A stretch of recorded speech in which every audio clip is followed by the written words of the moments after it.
ನಿದ್ದೆಯಿಂದ ಎದ್ದ? ಸಕ್ಕು ನಮ್ಮನೆ ಕರ್ಕೊಂಡ್ ಬಂದು ನಾನ್ ನಿನ್ಗಿಷ್ಟ ಆಗದೆ ಇರೋ ಕೆಲ್ಸ ಮಾಡ್ಬಿಟ್ಟೆ. ನಿನ್ ಕೋಪ ಕಡಿಮೆ ಆಯ್ತಾ ಇಲ್ಲ ಇನ್ನೂ ನನ್ ಮೇಲೆ ಕೋಪ ಮಾಡ್ಕೊಂಡಿದ್ಯಾ? ವಿಷಯ ಏನಂದ್ರೆ ವಸೂಲಿಗೆ ನೀನ್ ಹೋಗ್ತೀಯಾ ಇಲ್ಲ ನಾನ್ ಹೋಗ್ಲಾ?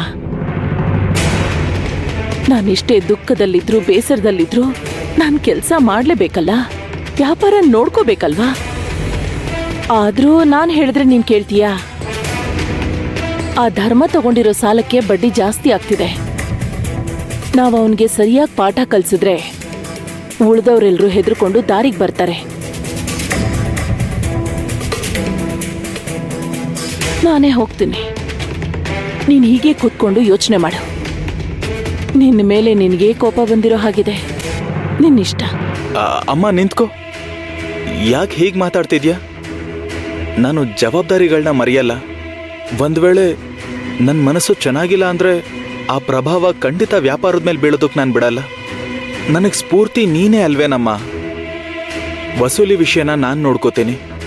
ನಾನು ಹೋಗ್ತೀನಿ, ನನ್ನ ನಂಬು. ಧರ್ಮ ಅವ್ರ ಊರಿಗೆ ನಾನೇ ಹೋಗ್ತೀನಿ.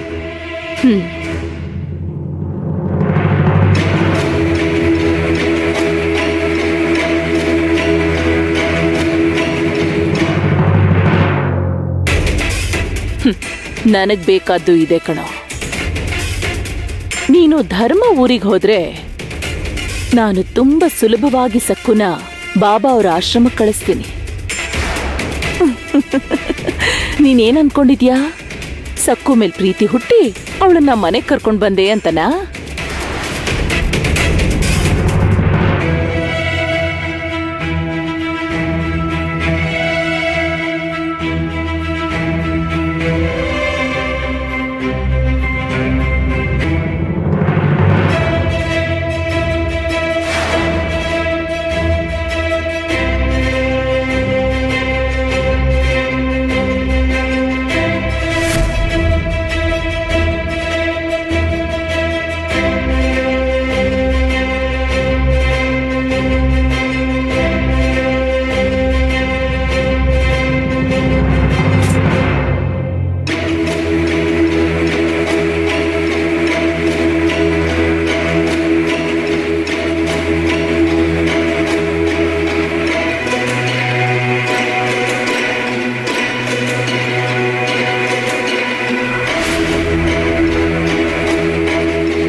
ಅರೆ, ಅಂಗವಸ್ತ್ರ ಏನಾಯ್ತು?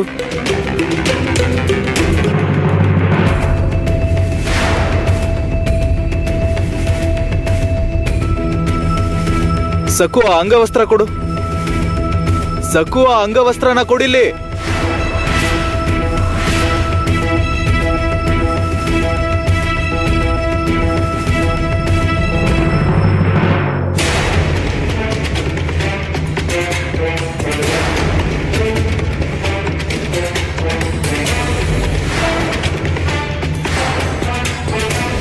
ಚೆನ್ನಾಗಿದೆ. ಅಮ್ಮ, ಅದು ನಾನು ಅವಳ ಮೇಲ್ ಕೋಪ ಇರೋ ಹಾಗೆ ಹೊರಗೆ ಚೆನ್ನಾಗಿ ನಾಟಕ ಆಡ್ತಿದ್ಯಾ. ಆದ್ರೆ ನಿಜ ಏನು? ಹೆಂಡತಿ ಜೊತೆ ಪ್ರೀತಿಯಿಂದ ಆಪ್ಯಾಯತೆಯಿಂದ ಮಾತಾಡ್ತಿದ್ಯಾ. ಸಂತೋಷ, ತುಂಬಾ ಸಂತೋಷ ದಿಗು. ಅಂಥದ್ದೇನೂ ಇಲ್ಲಮ್ಮ. ನಾನು ಸ್ನಾನ ಮಾಡಿ. ಏನ್ ತೊದಲ್ತಾ ಇದ್ಯಾ? ನೀನಿಷ್ಟು ಬೇಜವಾಬ್ದಾರಿತನದಿಂದ ಇರ್ತೀಯ ಅಂತ ನಾನು ಅನ್ಕೊಂಡೇ ಇರ್ಲಿಲ್ಲ. ನಿಮ್ಮ ಆಟನ ಹೀಗೆ ಮುಂದುವರಿಸಬೇಕು ಅನ್ಕೊಂಡಿದ್ರೆ ಹಾಗೆ ಮಾಡ್ಕೊಳ್ಳಿ. ಧರ್ಮ ಅವ್ರ ಊರಿಗೆ ನಾನೇ ಹೋಗ್ತೀನಿ. ನೀನು ಹರಟೆ ಹೊಡ್ಕೊಂಡಿರಿ. ಅಮ್ಮ ಬೇಡ, ನೀನ್ ಹೋಗ್ಬೇಡ. ನಾನು ಹೋಗ್ತೀನಿ, ಈಗಲೇ ಹೊರಡ್ತೀನಿ.